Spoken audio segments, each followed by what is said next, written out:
Hello बच्चों, कैसे आप सब लोग। अब कुल मिला के देखा जाए तकरीबन एक ही हफ्ता रह गया है।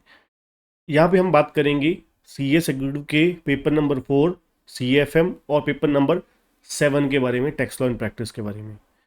अब जैसे कि लास्ट में हमारी जो सबसे बड़ी प्रॉब्लम होती है बच्चों, वो ये होती है कि हमें कितना पढ़ना चाहिए, कैसे पढ़ना चाहिए, है ना। सबसे पहले बात करेंगे कि अब रिवीजन के लिए हमें किस तरीके से सब्जेक्ट को, अगर हम बात करें सबसे पहले सी एफ एम की, कि अगर हम सी एफ एम को पढ़ रहे हैं, कोई भी चैप्टर पर्टिकुलर पढ़ रहे हैं, तो बहुत सारे बच्चे, हर बच्चे के मन में ये ख्याल आता है कि अब कितने को क्वेश्चन किए जाएं रिवाइज, है ना। अब प्रैक्टिकल क्वेश्चन में तो टाइम भी बहुत लगता है सॉल्व करने में। तो नॉर्मली बच्चे मैं देखता हूँ कि क्या करने बैठ जाते हैं, सम सॉल्व करने बैठ जाते हैं।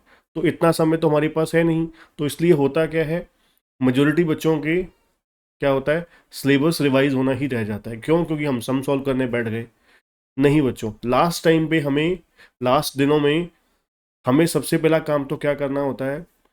सबसे पहले कोई भी चैप्टर आप कर रहे हैं, रिवाइज कर रहे हैं, तो पहले उनके फॉर्मेट रिवाइज कीजिए। ठीक है। जैसे कि मान लीजिए आप फाइनेंशियल मैनेजमेंट पढ़ रहे हैं, फाइनेंशियल मैनेजमेंट में आपने लीवरेज का चैप्टर पकड़ा। लीवरेज में आपने सबसे पहले उठाते सरी, बुक उठाते सरी आपने क्या किया, पहले फॉर्मुलेशन रिवाइज करी। पहली बात कि हमें एग्जाम में क्वेश्चन आते किस टाइप के, हमें ये पता होना चाहिए। अब इतना पढ़ने के बाद हमें एटलीस्ट ये तो पता होता ही है, देख चुके होते हैं हम किस तरीके के एग्जाम में क्वेश्चन आ रहे हैं। दूसरी चीज, फॉर्मुलेशन फिर पढ़िए, फॉर्मुलेशन रटिए, फॉर्मेट रटिए, रिवाइज कीजिए, रटिए नहीं कह सकते, रिवाइज कीजिए, है ना। जैसे कि लीवरेज है, उसके तीनों फॉर्मूले आपने रिवाइज करे। आपकी इनकम स्टेटमेंट जो होती है वो आपने रिवाइज करी। अब आपने देखा कि हाँ, आपके कौन कौन से टाइप के क्वेश्चन आते हैं। एक आपका इनकम स्टेटमेंट वाला रिवाइज वाला, जो इन बिटवीन में बैलेंसिंग फिगर्स, जो मिसिंग फिगर्स फाइंड आउट करने वाला आता है। एक सिंपल लीवरेज वाला आता है। ठीक है। तीसरा जो क्वेश्चन आता है टाइप का, वो आता है कि उन्होंने बोल दिया कि ईबीआईटी इतने परसेंट बढ़ी तो ईबीटी कितने परसेंट बढ़ेगा, है ना। सेल इतने परसेंट बढ़ी तो ये कितने परसेंट बढ़ेगा। तो कुल मिला के तीन टाइप के आपको पता लग गया कि ये चीज़ें मेरे को रिवाइज करनी है। तो उस तीनों के एक एक क्वेश्चन जो फुल फ्लैज है वो रिवाइज कर लीजिए। ऐसे ही मान लीजिए आपने अगला क्वेश्चन चैप्टर पकड़ा कोई, उसमें भी मान लीजिए कॉस्ट ऑफ कैपिटल पकड़ा, कॉस्ट ऑफ कैपिटल में भी ऐसे कीजिए। पहले किस टाइप के क्वेश्चन आते हैं, या छोटा आएगा या बड़ा क्वेश्चन आएगा। छोटा क्वेश्चन आएगा तो पर्टिकुलरली आएगा, आप कॉस्ट ऑफ डेट बताइए, कॉस्ट ऑफ इक्विटी बताइए, cost of preference, cost of retained earning.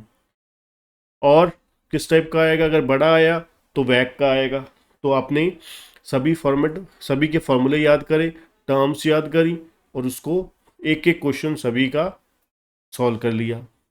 ठीक है जी। या प्रोविजन, खास करके कॉस्ट ऑफ डेट में आपको ट्रिक्स, आपने कहीं ना कहीं तो पॉइंट्स नोट किए होंगे ना, वो नोटेड पॉइंट रिवाइज कीजिए।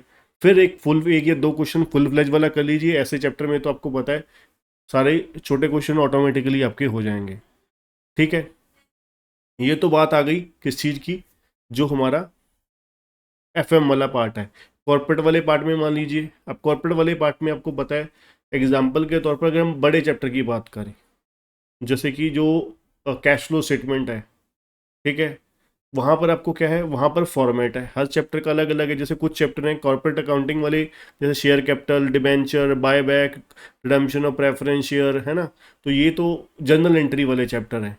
तो यहाँ पर आपको जनरल एंट्रीज पहले याद करनी पड़ेंगी। ठीक है, रिवाइज करने के लिए रिवाइज करनी पड़ेंगी।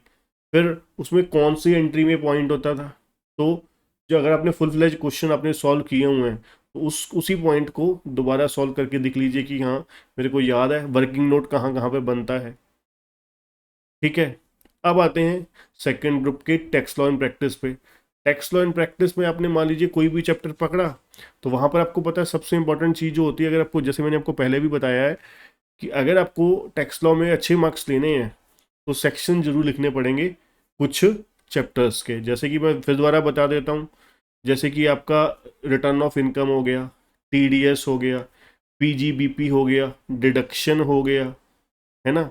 और आपके कैपिटल गेन की एग्जाम्पशंस होगी 54 वाली सीरीज। ठीक है। और आपका हाउस प्रॉपर्टी का 24 सेक्शन हो गया। ठीक है, तो जहाँ पर इम्पोर्टेंट है सेक्शन लिखना। और फिर आ जाइए, अब मान लीजिए आपको यहाँ पर क्या है, प्रोविजन रिवाइज करनी है। सबसे पहले प्रोविजन रिवाइज करनी है, बार बार बार बार बार बार इनकम टैक्स में तो, जीएसटी में तो खास करके। फिर उसके बाद एक एक दो दो क्वेश्चन प्रैक्टिकल के देख लीजिए, जिससे आपका कॉन्फिडेंस बहुत ही ज़बरदस्त हो जाएगा, हाई हो जाएगा। ठीक है, ये था पार्ट 1। कल फिर एक इसी तरीके की और टिप्स के साथ, ट्रिक्स के साथ आप लोगों की हेल्प के लिए मैं रोज़ आपके साथ अब हाजिर रहूँगा आपके लिए। ठीक है, अलग अलग तरीके से कुछ ना कुछ आपके लिए कुछ अच्छा कर पाऊँ।